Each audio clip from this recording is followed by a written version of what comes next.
Donc je vais prendre la question, permettez, je suis obligé d'être arbitraire, je vais prendre la question de ce monsieur ici à ma droite et puis une question sur la gauche. Monsieur, ou une intervention.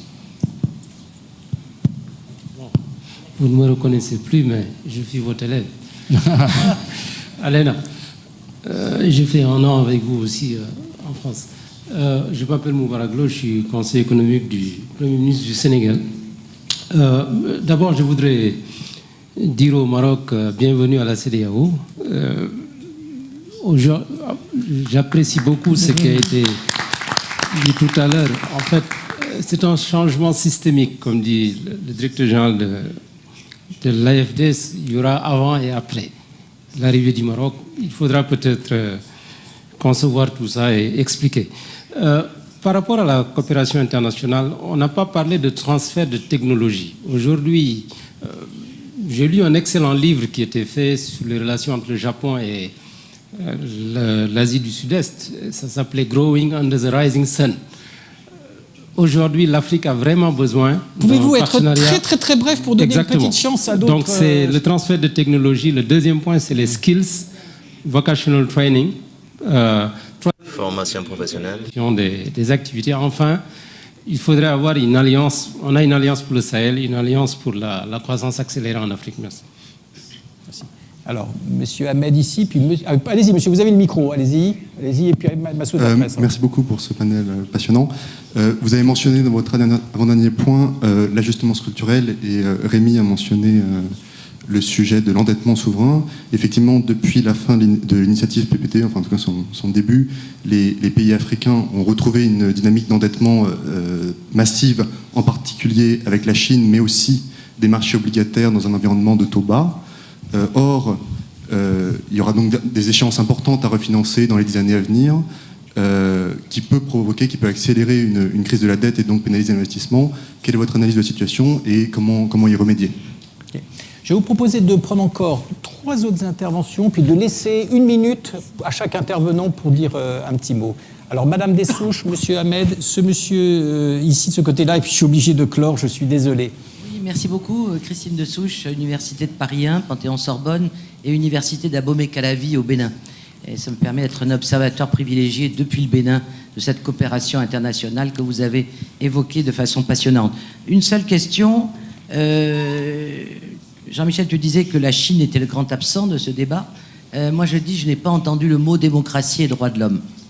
Est-ce que ce sont des notions, des concepts et des valeurs et des vertus dépassées? Est-ce qu'il en reste quelque chose? Est-ce que l'état de droit, c'est simplement une question de réglementation? Merci. Voilà, bonne question. Est-ce que l'investissement est compatible avec les droits de l'homme? Monsieur Ahmed et monsieur ici ensuite. Oui. Voilà.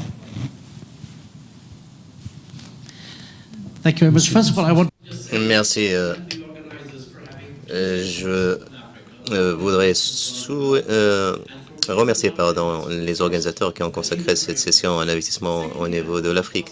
C'est très important. L'Afrique est un continent immense.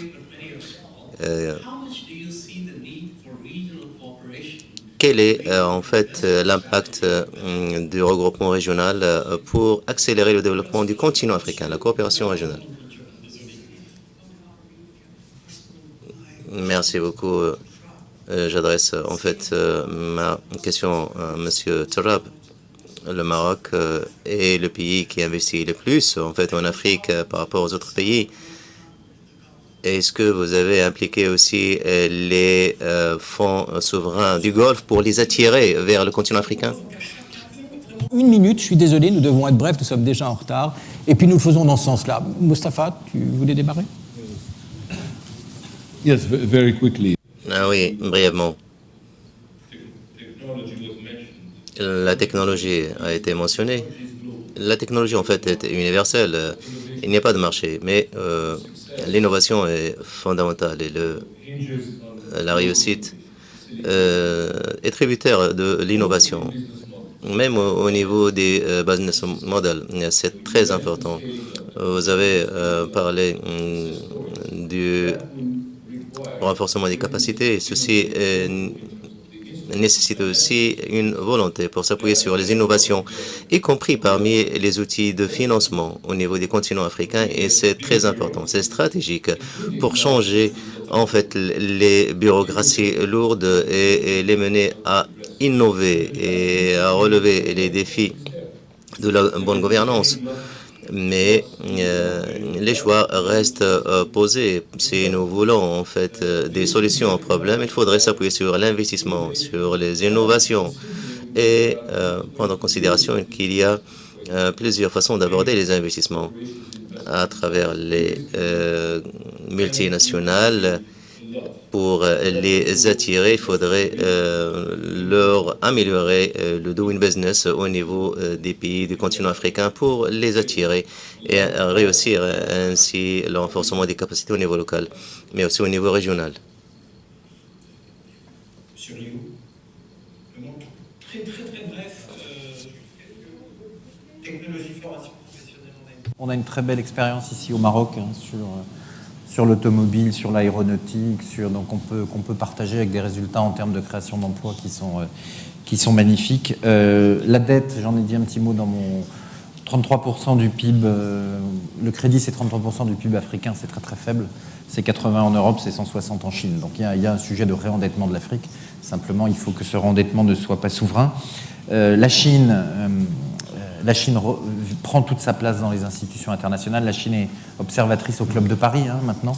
Ça, c'est quelque chose d'inimaginable quand on parle de dette. La Chine, via la China Development Bank et dans notre club IDFC, on cherche à travailler avec elle en Afrique sur des normes communes. Et puis l'intégration régionale, bien sûr, c'est très important pour nous. On est d'ailleurs à l'AFD en train de revoir notre organisation interne pour y introduire des plaques régionales pour prendre en compte enfin et ne pas ramener toujours nos partenaires africains à leur petite boîte nationale. On le fera aussi dans les océans, entre territoires ultramarins et pays voisins. Monsieur Kitaoka. Yeah, thank you. Merci. J'aimerais ajouter une chose. Le Japon a besoin de collaborer avec les autres bailleurs de fonds, avec les pays importants au niveau régional, comme la Turquie, le Maroc, au niveau des pays de l'Asie du Sud-Est, on a collaboré avec des pays importants dans la région. Beaucoup d'investisseurs japonais travaillent et vivent sur le continent africain. Donc, nous n'exportons pas beaucoup en fait de nos ressortissants japonais vers le continent africain.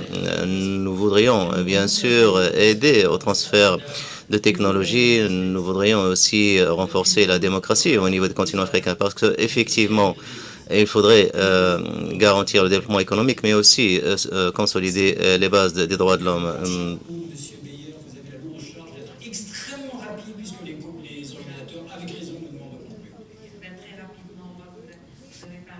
D'erreurs qui se renouvellent. Il y a une courbe d'apprentissage qui est quasi, je vais dire, incompressible.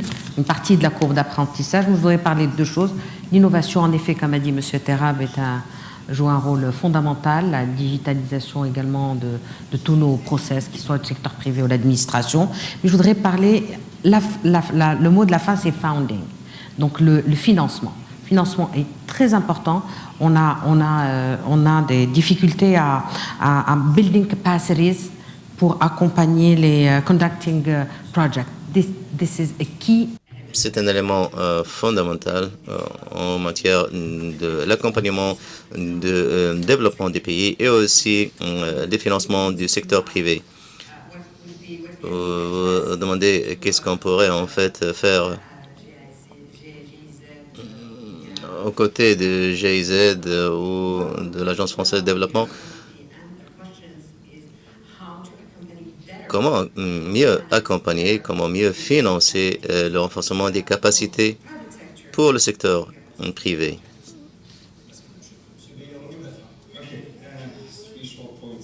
3 points rapidement. Bien sûr, la formation professionnelle est très importante. Nous appuyons notre soutien pour les pays bénéficiaires au niveau de la formation professionnelle. Mais il faudrait aussi que nous nous intéressions à la demande et arriver à un équilibre entre les deux. Deuxième point, la Chine. C'est vrai, la Chine est une puissance financière qui donne des crédits, mais à des conditions attachées. Mais nous devons collaborer avec les Chinois parce qu'ils jouent un rôle très important au niveau de l'Afrique et les Chinois sont prêts à collaborer. Et c'est un aspect positif pour voir comment financer les investissements lourds au niveau des continents africains et les orienter vers le développement. Et pour que ces investissements aient l'impact souhaité et escompté. Dernier point, l'intégration régionale et l'intégration et la coopération régionale, pour nous, c'est fondamental. Nous investissons, nous finançons aussi pour encourager le regroupement régional et encourager aussi le déplacement libre des personnes. Sans déplacement libre des personnes, on ne pourrait en fait renforcer le développement économique au niveau régional. Au niveau de l'Europe, on croit à la liberté libre au mouvement libre des personnes. Il faudrait que cette liberté de déplacement soit aussi assurée au niveau des pays en développement comme ceux du continent africain.